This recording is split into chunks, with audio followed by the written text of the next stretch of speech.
Hello दोस्तों, नमस्कार। स्वागत है आपका मेरी एक और नई वीडियो में। राजू जरा जल्दी से बाहर तो आओ, तनिक जरूरी काम है। क्या हुआ बापू, सुबह सुबह गला फाड़े जा रहे हो? अरे तुझे पता है, रामदीन काका की फुलवा पापा ससुराल से पियर आ गई। क्यों, इस बार क्या बात हो गई? पता नहीं, पर कह रहे थे ससुराल वाले बहुत मारे हैं बिटिया को। अरे जल्लादों के घर ब्याह दिया बेटी को। पिछली बार भी मार पीट कर छोड़ गए थे, पर क्या करें, समाज की दुहाई देकर रामदीन काका वापस ससुराल छोड़ आए थे। 3 छोटी बेटियां और हैं, उनको भी ब्याहना है। अब क्या करें बापू, आप तो यह बताओ। चल रामदीन काका के घर चल के आते हैं, देखते हैं इस बार क्या हुआ है। ऐसा कहकर राजू अपने बापू किशनलाल को रामदीन काका के घर की तरफ लेकर चल पड़ता है। रामदीन काका का घर ज्यादा दूर नहीं था। दोनों जल्दी ही रामदीन काका के घर पहुंच गए। वहां जाकर देखे तो रामदीन काका बाहर खाट पर सिर पकड़े बैठे हैं और काकी रो रही है। घर में मातम का सा माहौल है। किशनलाल जी ने रामदीन काका से पूछा, भाई रामदीन, क्या बात है? सुना है फुलवा वापस आ गई। बहुत मारे हैं उसके ससुराल वाले उसको। हाँ, कल रात को ही इसका पति यहाँ छोड़ गया था। बहुत बुरी तरह मारे हैं हमारी बिटिया को। आंखों में फिर से शर्म लिहाज नहीं। क्यों मारा? कारण तो बताओ। कुछ तो बोला होगा वह बेशरम आदमी।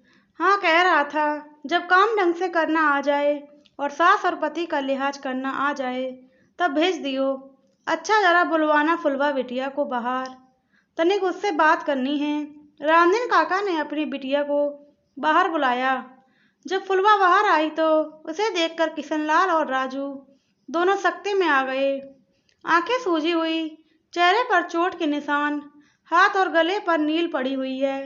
देखकर बहुत ही गुस्सा आया, पर खुद को संयमित रखकर किशनलाल ने कहा, क्या हुआ बिटिया, इस तरह क्यों मारा? फुलवा चुप रही। उसे इस तरह देखकर किशनलाल ने उसके सिर पर हाथ रखा और बोला, बिटिया ताऊ लगता हूँ तेरा, तू मुझे तो बता, इस तरह क्यों मारा? किशनलाल के मुंह से अपने लिए प्यार भरे शब्दों को सुनकर फुलवा का रोना छूट गया। रोते हुए बोली, ताऊ जी क्या बताऊं, जल्लाद हैं वो लोग। छोटी छोटी बातों पर बहुत मारते हैं। बहू नहीं नौकरानी समझते हैं। अगर कुछ बोलूं तो मारने लगते हैं और कहते हैं तुझे ब्याह कर किस लिए लाए हैं।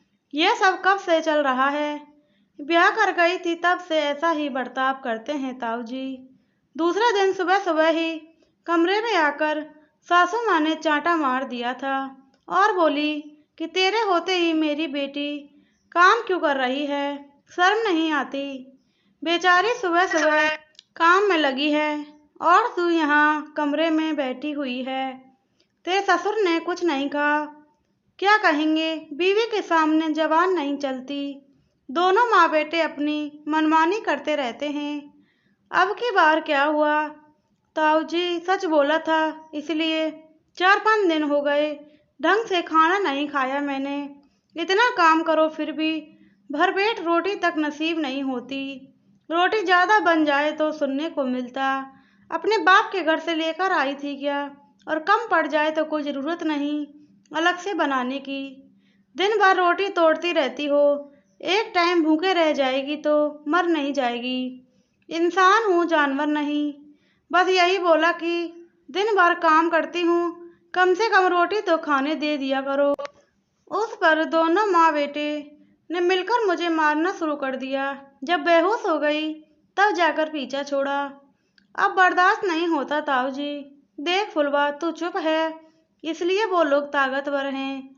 अपनी खामोशी को उनकी ताकत न बना, बाकी तू खुद समझदार है। 10-12 दिन बाद रामदीन काका फुलवा को समझाकर वापस ससुराल छोड़ आए, पर इस बार फुलवा पूरी तरह से तैयार थी। अब जो बहू मार खाने के बाद भी दूसरी नहीं बल्कि तीसरी बार भी लौट कर आ गई हो। ससुराल वालों को तो अपने आप ही बहाना मिल जाता है उसे परेशान करने का। दूसरे दिन फुलवा ने खाना बनाया तो खाने में नमक कम है। इस बात को लेकर उसकी सास ने चिल्लाना शुरू कर दिया। फुलवा ने नमक लाकर रख दिया और कहा कि माँ नमक कम है तो नमक डाल लीजिए। सुनकर सासू जी और ज़्यादा भड़क गईं। कहने लगी कि ज़्यादा ही जबान चलने लगी है, आने दे मेरे बेटे को, बताती हूँ, सारी अकड़ निकल जाएगी। शाम को जब फुलवा का पति घर आया तो सासू माँ ने अपने स्वभाव के अनुसार हर बात को नमक मिर्च लगाकर कहा, जिस पर उसका पति भड़क गया और फुलवा को गालियाँ देने लगा। फुलवा ने भी कहा नमक कम था तो नमक डाला जा सकता था, पर उस पर बेवजह हंगामा करने की कोई ज़रूरत नहीं। पर फुलवा के पति को ये अपनी शान के खिलाफ लगा कि पहली बार उसकी पत्नी ने पलटकर जवाब दिया है।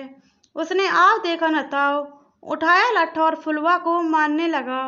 लेकिन इस बार फुलवा ने भी ठान रखी थी, जैसे ही उसका पति उसे लठ से मारने लगा वैसे ही फुलवा ने लठ पकड़ लिया और जोर से चिल्लाई, इस बार मैं कमज़ोर नहीं हूँ, छूकर दिखा, हाथ पैर तोड़ के ना रख दूँ।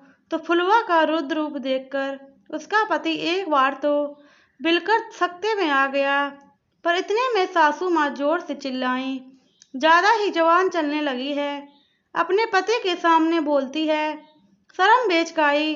फुलवा ने कहा, हाँ बोलती हूँ, मैं चुप हूँ इसलिए तुम ताकतवर हो, पर सामने करोगे तो चुप भी नहीं रहूंगी। चुप रहकर बहुत मार खा ली मैंने, आज के बाद हाथ उठाया तो यह याद रखना तुम्हारी मार तो मुझे पड़ेगी, लेकिन उससे पहले तुम लोगों के हाथ पैर तोड़ दूंगी।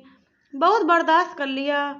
अरे लल्ला कैसी कैंची जैसी जवान चल रही है इसकी, इसके बाप को तो बुला जरा देखें क्या सिखाकर भेजा है इसे।